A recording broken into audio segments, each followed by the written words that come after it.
Gable, kayaknya belum banyak yang ngelirik sneakers dari brand satu ini nih, yaitu adalah Lanvin Bumper Sneaker. Ini sebenarnya udah pernah gue review sebelumnya di video gue ini nih, tapi kali ini gue mau review colorway yang lainnya nih. Dan ini sih warnanya warna gue banget ya. Sneakers dari desainer brand kan biasanya dibahas itu ya yang itu-itu aja kan, Balenciaga, LV, atau juga Gucci. Tapi ada nggak sih perasaan sama sneakers dari brand asal Paris ini? Jadi di video ini gue mau kasih opsi referensi buat lo yang lagi cari sneakers dari desainer brand. Sneakers ini dibanderol dengan harga Rp13.200.000. Oke, sebelum lu kaget dan merasa nggak ada gunanya lagi untuk video ini karena dompet lu udah menjerit ya dan berteriak, gue bilang dulu nih, kalau harganya untuk standar desainer brand ini masih termasuk normal ya. Buat standar finansial gue sih nggak normal ini. Tapi untuk desainer brand emang segituan harganya biasanya. Apalagi bahan yang dipakai oleh desainer brand itu biasanya itu udah top-top semua dan biasanya dibuat secara manual. Nah, nanti kita akan bahas lebih dalam soal bahan dari sneakers ini. Untuk siluetnya sendiri, Lanvin Bumper Sneakers ini lumayan ramping dan lancip di ujungnya. Midsole juga kata tebal banget, apalagi kayak ada tambahan balok warna putih ini di bagian bawah heel counternya nih guys. Yang pasti buat lo yang badannya pendek, sepatu ini bisa membantu banget untuk menaikkan penampilan lu ya, yang pasti menaikkan tinggi lu sih, sama seperti gue ya. Badan gue juga nggak terlalu tinggi, gue kalau pakai ini pasti akan membantu untuk membuat gue terlihat lebih tinggi guys. Ya walaupun sedikit sih,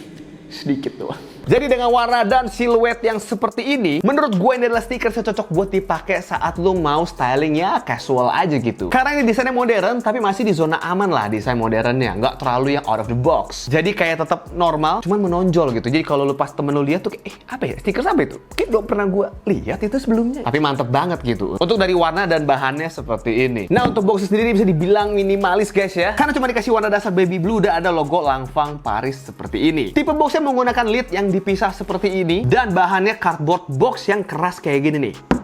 Jadi kalau dibanting-banting ya, ini nggak gampang penyok atau melukai sepatu lu pas di dalam. Saat kita unboxing, sepatunya dibungkus oleh tissue paper polos dan setiap sepatunya dibungkus lagi di dalam dust bag yang berbahan cotton twill dan disablon logo Lanvin. Jadi unboxing experience-nya aja udah berasa lumayan premium guys. Sepatu ini menggunakan bahan dasar polyester ya, dan kalau kita lihat ini bahannya polyester satin kayak gini, dan bagian suede yang ada di fem ini menggunakan bahan calf leather dari Bos Taurus. Jadi Bos Taurus adalah jenis sapi ternak yang dipakai kulitnya untuk sepatu ini. Dan calf leather sendiri diambil dari kulit sapi ternak yang biasanya badannya lebih kecil dari sapi-sapi lainnya. Jadi ini untuk leathernya bener-bener genuine 100% real leather. Untuk sepatu ini dia adalah sepatu yang tidak memiliki mudguard nih guys, untuk di bagian lateral ataupun di middle side-nya. Di bagian eye-stay-nya juga menggunakan bahan calf leather suede seperti ini, jadi emang premium banget. Untuk di tangnya menggunakan bahan nilon polyamide seperti ini. Terus disematkan tag woven branding Lanvin dengan logo ibu dan anak warna emas kayak gini dan juga tulisan Lanvin kayak gini nih. Untuk bagian pinggirnya dibikin unfinished look gini dan ada tulisan Made in Portugal di belakangnya. Kalau kita lihat di bagian lateral dan middle side-nya ini ada kayak tulisan JL gede gitu ya brandingannya. Ini adalah singkatan dari Jean Lanvin. Jean Lanvin adalah desainer yang membuat brand Lanvin ini sendiri. Dan logo JL-nya ini terbuat dari bahan yang kalau kita lihat tuh sebenarnya bahannya kayak bahan karpet guys. Jadi ini bener-bener berasa premiumnya kalau menurut gue ya. Dan warnanya juga cakep banget untuk di bagian yang JL ini. Jadi warnanya itu adalah merah, putih, dan juga ada sedikit baby blue. Aduh, cakep banget. Bagian heel counternya juga menggunakan bahan calf leather suede ya, disambung sampai ke pull tabnya seperti ini. Dan di bagian pull tab dalam ini menggunakan bahan leather dan ada di emboss dengan gambar ibu dan anak tadi. Untuk lining di collarnya menggunakan bahan leather warna putih kayak gini dan di bagian bawahnya baru ada fabriknya. Insole juga menggunakan genuine leather warna putih dan di emboss logo Lanvin kayak gini. Insole-nya nggak bisa dicopot dan feelingnya ini guys, ini juga nggak empuk-empuk amat ya. Jadi sekali lagi adalah sneakers dari desainer brand ya. Jadi emang untuk dilihat desainnya, bukan performance shoes. Di bagian belakang midsole tadi gue bilang disematkan balok warna putih kayak gini dengan bahan polyurethane dan di emboss Lanvin untuk di bagian lateral side-nya kayak gini nih. Midsole menggunakan bahan TPU tebal kayak gini dan disematkan warna baby blue ya untuk di bagian middle side-nya dan juga di lateral side-nya. Jadi ini nambah cakep lagi di bagian midsole guys. Untuk outsole juga menggunakan bahan TPU tapi dibikin warna coklat kayak gini, dan juga untuk pattern traction-nya dia menggunakan pattern kayak waffle juga di sini ya, cuma ada sedikit kayak JL-nya kayak gini. Dan juga dikasih brandingan logo Lanvin yang menonjol kayak gini. Dan kalau misalkan lu mau sikat sepatu ini ya, gua saranin buat turun satu size. Dan dia juga nggak ada size tengah. Jadi kalau misalkan size itu kayak 7 langsung ke 8 langsung ke 9, nggak ada 7 ke 7,5 ke 8 ke 8,5, nggak ada ya. Jadi ke skip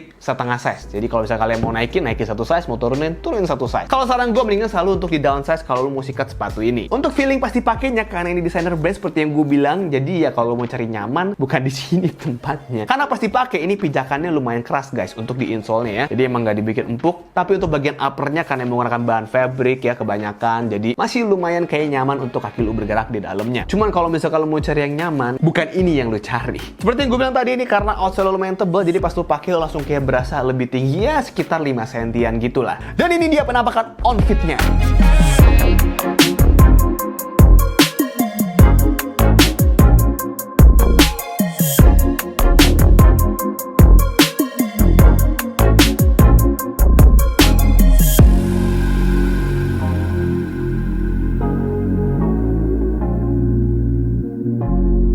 Harga 13 juta, apakah worth it membeli sneakers bumper dari Langfang ini? Menurut gue saat ini boleh jadiin referensi buat lo yang lagi mau cari sneakers dari desainer brand. Apalagi kalau lo explore lebih dalam ya, siluet-siluet dari Langfang ini sebenarnya banyak juga siluet-siluet lain yang oke-oke banget. Dan yang paling terkenal itu adalah siluet curve-nya, itu juga dipakai oleh Travis Scott. Dan udah pernah gue review juga di TikTok gue yang kolaborasi dengan Gallery Depp guys. Nah, apalagi buat lo yang gak terlalu suka pakai brand yang udah banyak dipakai orang, yang lu pengennya agak lumayan berbeda. Nah, Langfang ini bisa jadi salah satu opsi lu buat cari-cari sneakers dari desainer brand. Kalau video ini bermanfaat, jangan lupa untuk klik tombol like-nya dan juga subscribe ke channel ini. Follow Instagram gue di @boymleno dan TikTok gue di @boym_leno. Kalau mau lihat gue review apa lagi, langsung aja komen di kolom komen di bawah, langsung aja request, dan segitu aja. See you next video. Stay healthy, stay lucky, people.